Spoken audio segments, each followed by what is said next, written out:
Guys, നമ്മൾ ഇന്ന് സംസാരിക്കാൻ പോകുന്നൊരു കാര്യം AFCയുടെ സൈഡിൽ നിന്ന് രണ്ട് തീരുമാനങ്ങൾ ഉണ്ടാകുന്നു. ഒന്നൊരു മികച്ച തീരുമാനവും മറ്റൊന്നൊരു മോശം തീരുമാനമാകുന്നു എന്നുള്ളതാണ് പറയേണ്ടത്. ആദ്യം ആ ഒരു മികച്ച തീരുമാനത്തെപ്പറ്റി പറയാം. അതായത് ഇനി മുതൽ AFCയുടെ പ്രധാന ടൂർണമെൻറ്റുകളിൽ ആർട്ടിഫിഷ്യൽ ടർഫ് ഉപയോഗിക്കാനായിട്ട് സാധിക്കില്ല, നാച്ചുറൽ ഗ്രാസിൽ തന്നെ കളിക്കണം എന്ന് പറയുന്നൊരു കാര്യത്തിലേക്ക് നീങ്ങുകയാണ് എന്നുള്ളതാണ്. അതിലിപ്പോൾ ഏത് ടൈപ്പ് ഓഫ് മാച്ചസ് ആണെന്ന് വെച്ച് കഴിഞ്ഞാൽ final round of AFC Asian cup qualifiers, AFC women's Asian cup qualifiers, FIFA world കപ്പിൻ്റെ രണ്ടാമത്തെ റൗണ്ട് മുതൽ ക്വാളിഫയേഴ്സിൻ്റെ, അതുപോലെ തന്നെ AFC champions league elite, AFC champions league 2, AFC women's champions league, women's Olympic qualifiers, ഈ ഘട്ടങ്ങളിലൊക്കെ പറഞ്ഞ പോലെ നാച്ചുറൽ ഗ്രാസിൽ തന്നെ മത്സരങ്ങൾ നടക്കണം എന്നുള്ളൊരു കാര്യമാണ് വരാൻ പോകുന്നത്. എൻ്റെ ഒരു ഒപ്പീനിയൻ വളരെ മികച്ചൊരു തീരുമാനമാണ്. കാരണം പലപ്പോഴും ഈ ആർട്ടിഫിഷ്യൽ ടർഫിലെ മത്സരങ്ങൾ വളരെ വിരസതയാണ്.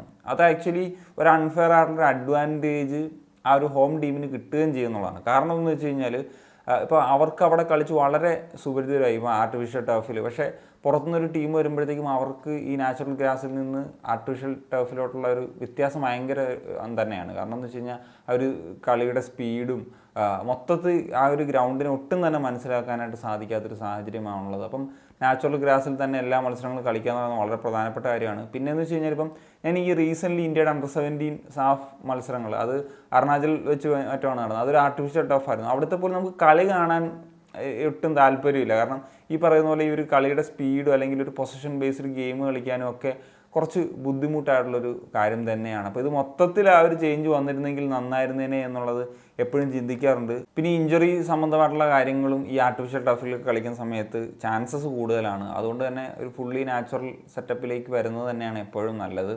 ഇനി എന്താണ് ആ ഒരു മോശം തീരുമാനം എന്ന് വെച്ച് കഴിഞ്ഞാൽ, ഇപ്പം വേൾഡ് കപ്പ് ക്വാളിഫയേഴ്സ് ഇപ്പോൾ ഏഷ്യൻ റീജിയനിൽ നിന്ന് 6 ടീമുകൾ യോഗ്യത ഉറപ്പിച്ചു കഴിഞ്ഞു ഇതിനോടകം തന്നെ. Iran, Uzbekistan, south Korea, Jordan, Japan, Australia എന്നീ ടീമുകളാണ് ഉറപ്പിച്ചിട്ടുള്ളത്, 6 ടീമുകൾ. ഇനി 2 ടീമുകൾക്ക് ഒരു ഡയറക്റ്റ് ക്വാളിഫിക്കേഷൻ, ഒരു ടീമിന് ഒരു പ്ലേ ഓഫ് ക്വാളിഫിക്കേഷനാണുള്ളത്. അത് എങ്ങനെയാണ് നിർണ്ണയിക്കുന്നതെന്ന് വെച്ച് കഴിഞ്ഞാൽ അടുത്ത റൗണ്ട്, അതായത് 4th റൗണ്ടിൽ നടക്കാൻ പോകുന്നൊരു കാര്യം എന്തെന്ന് വെച്ച് കഴിഞ്ഞാൽ, ഇപ്പം ടീമുകൾ 3 വീതമുള്ള 2 ഗ്രൂപ്പുകളായിട്ട് അങ്ങനെ 6 ടീമുകൾ കളിക്കും. അതിലെ ഗ്രൂപ്പ് ചാമ്പ്യൻസിന് ഡയറക്റ്റ് ക്വാളിഫിക്കേഷൻ കിട്ടും. അങ്ങനെ 8 സ്പോട്ട് ഫില്ലാവും. പിന്നെ ഒരു +1 നിൽക്കുന്നത് പ്ലേ ഓഫാണ്. അതായത് ഈ 2 ഗ്രൂപ്പുകളിലെ 2ാം സ്ഥാനക്കാർ തമ്മിൽ അങ്ങോട്ടും ഇങ്ങോട്ടും ഒരു 5th റൗണ്ട് പ്ലേ ഓഫ് മത്സരം കളിക്കും. അതിൽ നിന്ന് ജയിക്കുന്ന ടീം ഒരു ഇൻ്റർ കോണ്ടിനൽ പ്ലേ ഓഫ് കളിക്കും. അങ്ങനെ അത് ജയിച്ചു കഴിഞ്ഞാൽ ഒരു സ്പോട്ടും കൂടെ കിട്ടും എന്നുള്ള സാഹചര്യമാണ്. ഇവിടെ എങ്ങനെയാണൊരു പ്രശ്നം വരുന്നത് എന്ന് വെച്ച് കഴിഞ്ഞാൽ, ഈ ഒക്ടോബർ കലണ്ടറിലാണ് ഈ മത്സരങ്ങൾ നടക്കാൻ പോകുന്നത്.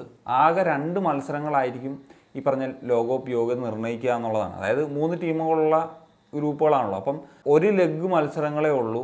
അത് പ്രശ്നമാകുന്നത് എന്തെന്ന് വെച്ച് കഴിഞ്ഞാൽ, 2 ഗ്രൂപ്പുകളിലായിട്ടാണ് മത്സരം നടക്കുന്നതെന്ന് പറഞ്ഞല്ലോ. അതിലൊരു ഗ്രൂപ്പ് ഹോസ്റ്റ് ചെയ്യുന്നത് സൗദി അറേബ്യയും മറ്റൊരു ഗ്രൂപ്പ് ഹോസ്റ്റ് ചെയ്യുന്നത് ഖത്തറുമാണ് എന്ന് പറയുന്നൊരു സാഹചര്യമാണുള്ളത്. അതായത് ഇങ്ങനത്തെ ഒരു സാഹചര്യത്തിൽ ഈ ഖത്തറിനും സൗദി അറേബ്യയ്ക്കും ഒരു അൺഫെയർ ആയിട്ടുള്ളൊരു അഡ്വാൻറ്റേജ് കിട്ടുന്നു. അതിനെതിരെ മറ്റ് ടീമുകൾ ഒരു പ്രതിഷേധമായിട്ടും അല്ലെങ്കിൽ ഫിഫ അറിയിക്കുന്ന തരത്തിൽ AFCക്ക് റിക്വസ്റ്റ് ചെയ്യുന്ന തരത്തിലൊക്കെ മുന്നോട്ട് വന്നിട്ടുണ്ട് എന്നുള്ളതാണ്. മറ്റു ടീമുകളെന്ന് വെച്ച് കഴിഞ്ഞാൽ UAE, ഇന്തോനേഷ്യ, ഇറാഖ്, ഒമാൻ എന്നീ രാജ്യങ്ങളാണ്. അപ്പം ഇവർക്ക് ഈ പറയുന്ന പോലെ ഒരു എവേ മാച്ച് കളിക്കേണ്ടി വരും ഇങ്ങനത്തെ ഒരു നിർണായക സാഹചര്യത്തിലാണെന്നുള്ള കാര്യം. കാരണം ലോകകപ്പിൻ്റെ യോഗ്യത ഉറപ്പിക്കുന്ന ഒരു മത്സരത്തിൽ 2 ടീമുകൾക്ക് മാത്രം അങ്ങനത്തെ ഒരു അഡ്വാൻറ്റേജ് കൊടുത്ത് ഒട്ടും ശരിയായിട്ടുള്ള പരിപാടിയല്ല. അറ്റ്ലീസ്റ്റ് 2 കലണ്ടറിലായിട്ട് തന്നെ നടത്താമായിരുന്നു. അതിനുള്ള സമയം കാര്യങ്ങളൊക്കെ ഉണ്ട്. 2026 വേൾഡ് കപ്പ് നടക്കാൻ പോകുന്നത്. അപ്പം ഇത്ര പെട്ടെന്ന് ഒറ്റ ലെഗിൽ ചെയ്ത് അവസാനിപ്പിക്കേണ്ട ഒരു രീതിയിലേക്കൊന്നും പോകേണ്ടതില്ല. കാരണം ഒരു സെപ്റ്റംബർ, ഒക്ടോബർ കലണ്ടറിലൊക്കെ തന്നെ അങ്ങ് തീർക്കാവുന്ന പരിപാടിയുള്ളൂ. അതിനെന്തിനാണ് ഇങ്ങനെ ഒരു ഒറ്റ ലെഗിൽ നടത്തിയിട്ട് പരിപാടി ചെയ്യുന്നതെന്നുള്ളത് ഒട്ടും മനസ്സിലാകുന്നില്ല. ഈ പറഞ്ഞ പോലെ ഖത്തറിൻ്റെയും സൗദിയുടെയും പണക്കൊഴുപ്പാണോ